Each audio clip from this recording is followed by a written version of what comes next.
Hey everybody, what's going on? Your host LovelyCheesePizza here. Welcome back to Let's Play some more Untold Legends Brotherhood of the Blade. And I'm really excited to being back doing this series again after taking about 8 to 10 months off of it.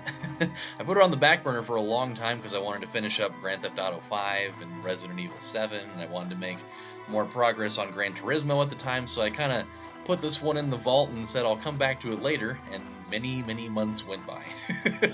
And some of those things I'm still not even done with it. But I put this onto my laptop like a couple of months ago because I wanted to see if I could actually get this game running on this, because I've had a notoriously hard time getting PSP emulators to work on this computer for some fucking reason.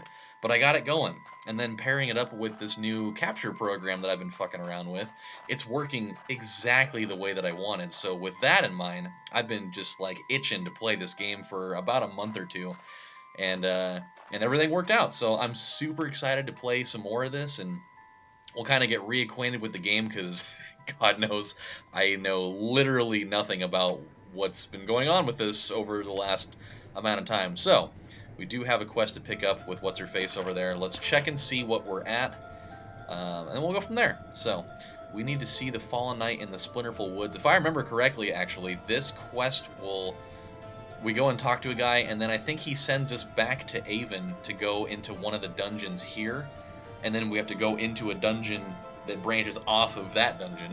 So it's kind of a convoluted mess. And then the other quest is just the one that Lisetta will give us that I think has something to do with maybe one of the other main quest items in the game, so we'll see what that's all about. Let's see, our overall health is looking pretty good, our power is good, our top end, or just our average damage is pretty solid, as is our range damage. Armor's okay, we'll probably deal with more of that later. Our strength and stamina could probably use some improving, but our dexterity looks great. And then our intellect is always super shitty, but that's because we're just the big dumb fucking knights swinging our swords around like a maniac with about 1/3 of a single brain cell left. So that's fine. But we do have this diamond amulet that we'll be able to use next level that gives us a couple things in our key categories that we need, so that's pretty cool. Let's see. The Honorable Helm is actually better, but the reason why I don't equip it is because it looks stupid as shit. You're not going to intimidate anybody walking around with this fucking brown, like this baby diarrhea brown and like clay red old school football helmet. I think I'd much rather go with the thing that actually looks like it's worth a damn. So that's pretty nifty. Oh, hi, little guy. Hi, little man. Harrison came to say hello. You want to say hi? You want to say hi to everybody? That's his way of saying hi, just He just got fed a few minutes ago, so he's still burping it out. That was funny. You want to say hi? Hi, everybody. Welcome back to more Brotherhood of the Blade. My daddy's gonna kick some fucking ass. He's got a pot. He's got a mouth like a sailor. He's got his mother's mouth. He does. And his father's mouth apparently, because I'm the one that said it. So, I was thinking it first. So it's okay. All right. Well, it's all good. So, weapons-wise, we have the exquisite edge spatha of energy. With anything that has energy charge, I'm super down with it. And then Wraithfire is a cool weapon that has decent top-end damage, even though we're probably going to replace it with this thing in another level, and it's got an extra 66 top-end damage, and it only weighs an extra 2 pounds, so I think that's pretty well worth it. And then our bow is pretty solid. So, I think we're in pretty good shape overall here. Let's pick up our quest from Gratuitous Boob Chick, and we'll move on. The entire tome you recovered from the Nethereye is a dark passage from the prophecy that speaks of corruption and a vile power. There are many spells written amidst the prophecy, and I admit I have never seen anything like them before. According to the journal Kaylee found during her imprisonment, the Nethereye acquired this knowledge from Aldous, who was briefly imprisoned as Kaylee was not so long ago. The Nethereye had managed to harness some part of this power, somehow connecting himself to the greater threat lurking in our world. It is now certain, a vile darkness looms over our future, and we must prepare ourselves for the inevitable struggle. I have managed to uncover information that will lead us to the second tool of the Brotherhood of the Blade. I was right. The Aegis of Purity. I need you to recover this artifact post-haste while I search the Netherized Tome for a cure to Kaylee's curse. The Aegis is located in the second level of the Temple of Dreams, next to the Shrine of the Silver Monkey. I missed that show. My research has indicated that the artifact resides in the clutches of the siren known as a Kaelstra. We know little else about the temple and the state of its inhabitants, but it is reasonable to assume that a Kaelstra and her siren sisters are most powerful. Make haste, young hero. Time, I fear, is a luxury we no longer possess. Man, when have we ever had the luxury of time in this game? Every time we ever take a quest, they're like, get the fuck out there and hurry up and get it done! You don't have time for that beer and a burrito right now?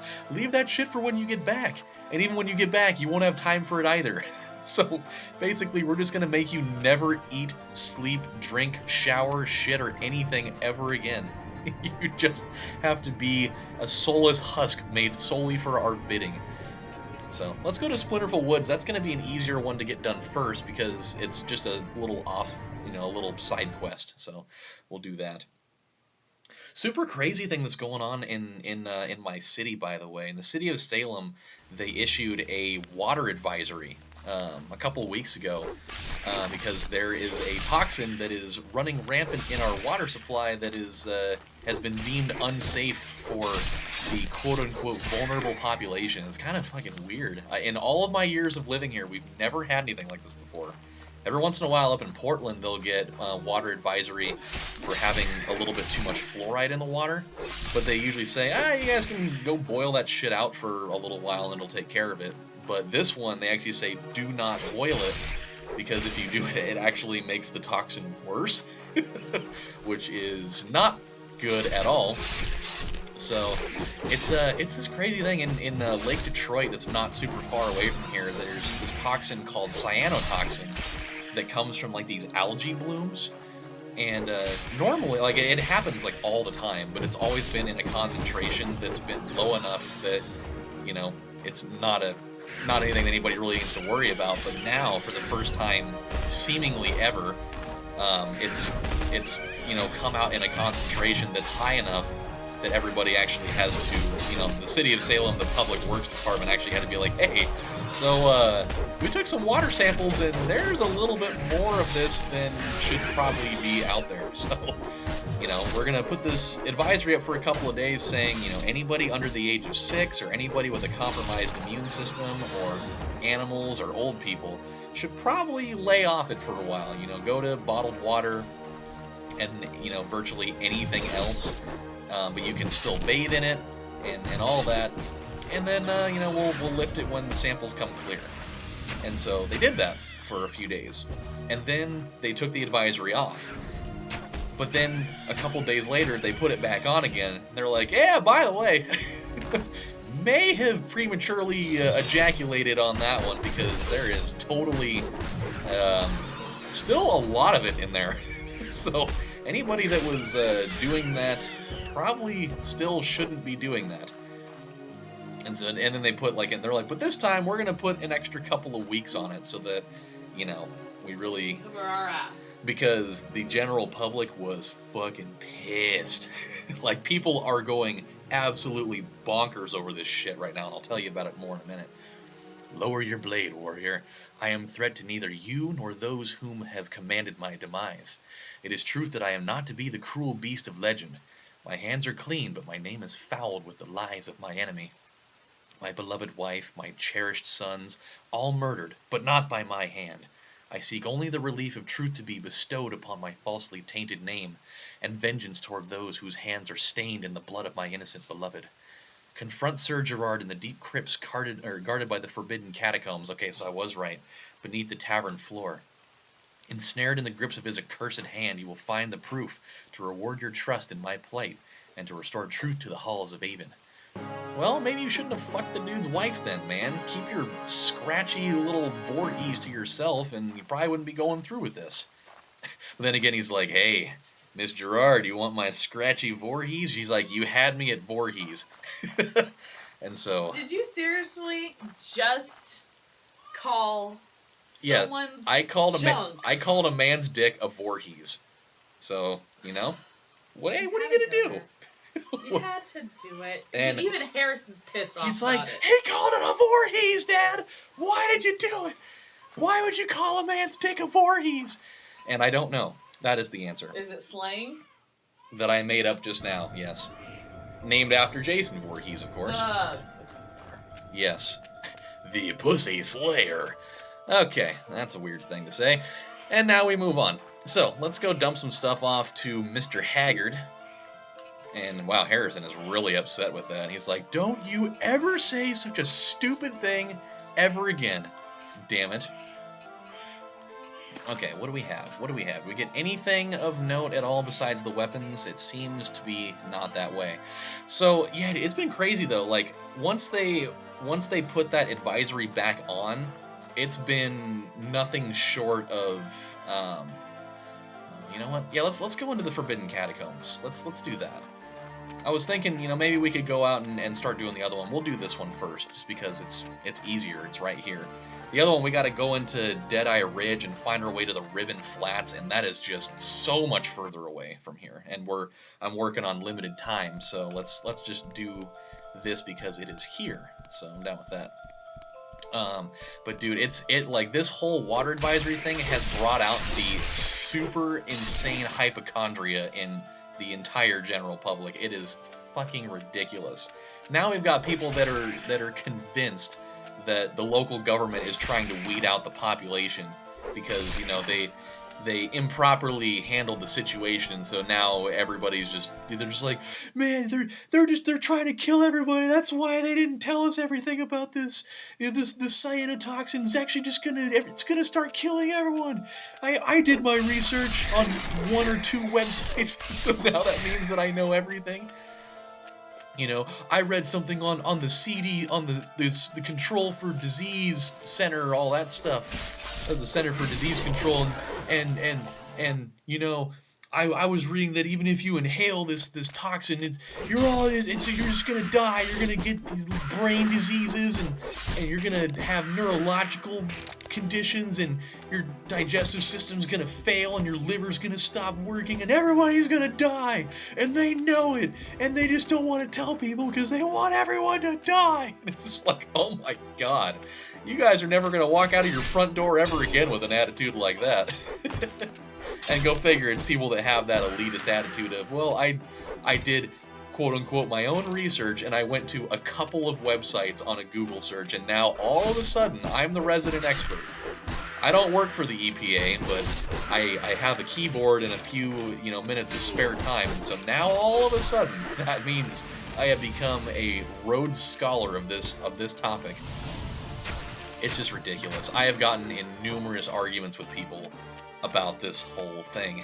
It's just funny because people will not bend. They will not change their mind about the way they feel about it. Even when they lift the advisory, they're like, you know what? Even when they take it off, I'm still not gonna drink the tap water for like another 2 or 3 weeks just because I don't trust them. I think that they're just gonna do it just because they feel like it and they don't even care. It's like, yep, I'm pretty sure that's exactly what it is. Man, like, I'm sitting here thinking, oh, here's Sir Gerard. He's like, you're here to defend the man that fucked my wife? Why? He's like, hey, man, I'm just getting paid out of it. I'm getting paid handsomely by this other dude, and so I gotta do what I gotta do. You know, it's just, I'm a contract killer. And all I get out of it is a ruined brigandine tunic. Nothing really that special. So what does it say here? The Fallen Knight. I've recovered the evidence of Sir Braelin's innocence from the cruel spirit of Sir Gerard. I must present the evidence to Sir Armin, so Braelin's name can be absolved of these falsities and his spirit can be laid to rest. Well, that sounds easy enough. So let's recall back to Avon. It's crazy, man. Like, they have all these water distribution sites set up all around town so people can actually get, you know, clean drinking water for the people that, you know, want that peace of mind. Or, in our situation, if we want to have, you know, some water that we can make Harrison's bottles with and all that stuff so that he's not drinking out of the tap water because, hey, he's 2 months old. He's not really supposed to be drinking that. He's already had a hard enough time getting his vaccinations that he got yesterday. They had to give him 3 shots in his legs and 1 oral vaccination, and so he had a rough ass day yesterday. He wanted nothing to do with anything more than just, sleeping, basically. I felt bad for the poor little guy, which, that's just the way it goes. But he's getting huge. He's 9.5 pounds now, and he's 23 inches long. So he's getting there. He really is. Really quick. Oh, I've got a story. I have not told Mikaela about this yet, so she's gonna peek around the corner. This story is weird, and it's fucking creepy. And I had this dream. When she was still pregnant with him. And, oh yeah, I didn't tell you, I told you that I had this dream, but I didn't tell you what it was about because it would have freaked you out. This was 3 weeks before she gave birth to him. I had a dream that she had him, and we were at this hospital that wasn't even a regular ass hospital. It was on the side of the beach, and it wasn't even a regular hospital building. It was more like these cabins necessarily. The cabins were separate departments and what have you. And we had Harrison, but there were complications. And so they're like, we need to take him into this area. We're gonna have them take a look at his spine, because he was born with a spinal defect, and so we're gonna see if we can get it all fixed up. And so we're sitting here freaking out in the waiting room outside of this place, and they called me in, and so I go in, and I kid you not, it went from 0 to 100 really fucking fast. I walk in the room, there's 3 different doctors, and they've got Harrison on this operating bed. And they literally took his entire spine out. The whole thing. They took his entire spine out of his body, and the doctor's just holding it up. And they're just, I'm like, what are you doing? And they're like, we have this new procedure where we can take the whole spine out, we can show you exactly what's wrong with it, and then we can fix it and put it back in.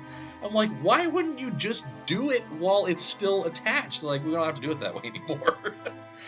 And I'm just I went into shock. I could, in the dream, feel my body was freaking out. I was like, what the fuck is wrong with you people? And the weirder thing was, I looked down at the bed, and Harrison's looking up at me. And he's just talking to me, just in regular English. He was just born. He's just hey, Dad, how's it going? He's like, what are they doing with my back, by the way? He's like, am I supposed to be able to see my spine? That doesn't seem normal. And I was like, no, it's not. That's not how that's supposed to work. And he's like they're going to be able to put that back in, right? That's what they're doing is not, it's just he's sitting here talking to me nothing's even happening. It's just, we're just sitting down having coffee or something. He's like, they're going to be able to put that back in, right? They're not doing something that's, not okay. I was like, I don't know. I don't feel like this is how most spinal surgeries go. As far as I'm concerned, they don't do it in cabins by the beach where they pull the whole fucking thing out. But they did. But then they put it right back in, and everything was fine. It was so weird. And now, I'm sure she's probably I understand why you didn't tell me, because your brain is absolutely fucked. So, yeah, that's what that was. And she's giving me the look who the hell are you? Why? I hate you. It wasn't my fault. It was subconscious. I hate you. Okay, well. Yeah, I know. Why do you think I hate you. Why do you think I didn't tell you for 7 months? You could have. Or not 7 months. It was 3 months. You could have just chosen not to say anything ever. Well, at least in front of me. Well, now hey. Well, he's been born and he's happy and healthy. There's nothing wrong with his spine. We know that. So, no biggie. You never know. No, she just checked on him yesterday. She said his spine's fine. Now I'm gonna have her check double next time. He's fine. Anywho, we're gonna stop right here. We have now run out of time because that whole thing. But when we come back on the next installment of Let's Play Untold Legends Brotherhood of the Blade, we will talk to Sir Armin. We'll get Sir Braelin's name cleared from the old shit list, and then we will move on from there because we have to go deal with recovering the second item from the Riven Flats of the Badlands, and that takes a little bit of time to get there. So, when we come back, we'll do that, but until then, my friends, this is your host, LovelyCheesePizza, saying thank you guys for watching, and if anybody ever tries to do surgery on you in a cabin by the beach, claiming that it's a hospital, I would probably not believe them because they will pull out your spine and then put it back in. You'll be fine, but it's just a weird way to do it. So, take care, everybody. I'll see you next time. Bye, everyone. Take care.